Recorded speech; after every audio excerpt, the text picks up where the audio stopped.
Hello friends, வணக்கம். Welcome to என் அழகே இல்லம். எல்லாரும் எப்படி இருக்கீங்க ஃப்ரெண்ட்ஸ்? இன்றைக்கி நம்ம சேனலில் என்ன பார்க்க போகிறோன்னு பார்த்தீங்கன்னா, பிகினர்ஸ் கூட ஈஸியாக நம்ம லட்டு செஞ்சிடலாம். அவ்வளோ ஒரு ஈஸியான முறையில் பாகு காய்ச்சாமல் நெய்யே யூஸ் பண்ணாமல் நம்ம லட்டு தான் செய்ய போகிறோம்.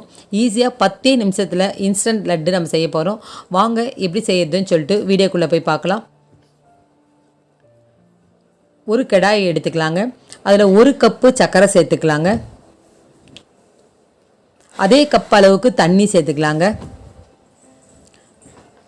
நல்லா கரைச்சிடலாம். அது நல்லா கரையட்டும் அந்த சர்க்கரை. பாருங்கள், சர்க்கரை நல்லா கரைஞ்சிருச்சு. இப்போ 2 ஏலக்காய் சேர்த்துக்கிறேன் நான். நீங்கள் ஏலக்காய் பொடி கூட நம்ம சேர்த்துக்கலாம்.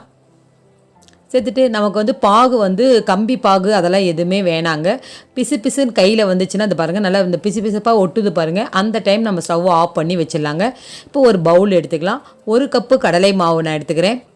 அதில் தண்ணி கொஞ்சம் ஊற்றி கொஞ்சம் கெட்டியாக நம்ம கரைச்சி வச்சிட்ருக்கலாம்.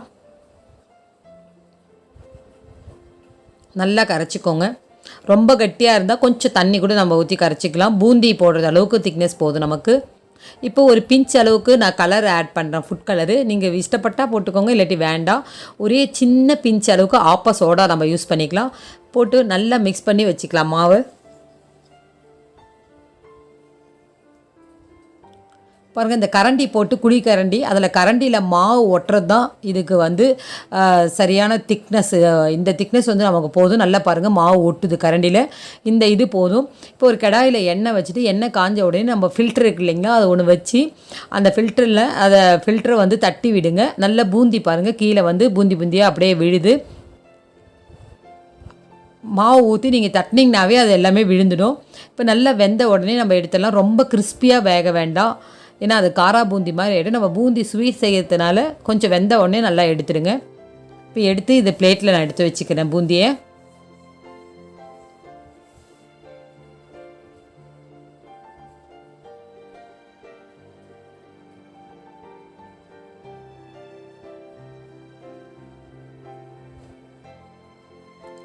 இப்போ அந்த சக்கரை பாகு நம்ம காய்ச்சி வச்சுருக்கு இல்லைங்களா, அந்த சக்கரை பாவை எடுத்து ஸ்டவ்வில் வச்சு சிம்மில் வச்சிடலாங்க. ஸ்டவ்வை வச்சுட்டு இப்போ நம்ம காரா பூந்தி பொரிச்சு வச்சுருக்கோம் பாருங்கள், அதையும் அது உள்ளே போட்டு ஒரு 4லேருந்து ஒரு 5 நிமிஷம் வரைக்கும் நம்ம கலரிக்கிட்டே இருக்கலாம். அப்போ அந்த சக்கரை பாகு இந்த பூந்தியோட ஃபுல்லாக இழுத்து நமக்கு அந்த சக்கரை பாகு இல்லாமல் நல்லா பாருங்கள் ஃபுல்லாக அப்சர்வ் பண்ணிடுச்சு இது. இப்போ இந்த டைம் இறக்கி வச்சிடலாங்க. இறக்கிட்டு கொஞ்சம் சூடு இருக்கும்போது நம்ம லட்டு பிடிக்கணும். எல்லாம் இழுத்துடுச்சு பாருங்கள், சக்கரை பாகு ஃபுல்லாக இழுத்துடணும். இழுத்துட்டா பூந்தியில் ஸ்வீட் கரெக்டாக இருக்கும் உங்களுக்கு. இப்போ பாருங்கள், எடுத்து கீழே வச்சுட்டு கொஞ்சம் சூடாக இருக்கும்போதே உங்களுக்கு எந்த சைஸ் வேணுமோ அந்த சைஸில் நீங்கள் லட்டு பிடிச்சிக்கலாங்க. நான் ஒரு லட்டு மட்டும் பிடிச்சி காட்டுறேன். நீங்கள் அதுக்கு தகுந்த மாதிரி நம்ம எல்லாமே நான் பிடிச்சி காட்டுறேன் உங்களுக்கு. நம்மளோட லட்டு பாருங்கள் ரெடி ஆகிடுச்சு. நல்லா நீங்கள் அந்த கரண்டிலே கூட அதை நல்லா அழுத்தி விட்டிங்கன்னா நல்லா அதை மசிச்சு கூட வரும். நம்மளுக்கு நைஸாக வேணும்னாலும் அப்படியே நைஸ் லட்டு கூட பண்ணிக்கலாம். பாருங்கள் எவ்வளோ ஒரு எம்மியாக பார்க்குறதுக்கு சூப்பராக 10 நிமிஷத்தில் நம்ம இன்ஸ்டன்ட் லட்டு ரெடி ஆகிடுச்சு. பாகு காய்ச்சாமல் நெய்யே யூஸ் பண்ணாத லட்டு. கண்டிப்பாக இந்த வீடியோ உங்களுக்கு எல்லாருக்குமே பிடிச்சிருக்கும்னு நினைக்கிறேன். பிடிச்சிருந்துச்சுன்னா மறக்காமல் உங்கள் ஃப்ரெண்ட்ஸ்க்கும் ஃபேமிலிக்கும் ஷேர் பண்ணுங்கள், லைக் பண்ணுங்கள், கமெண்ட் பண்ணுங்கள். Thank you friends.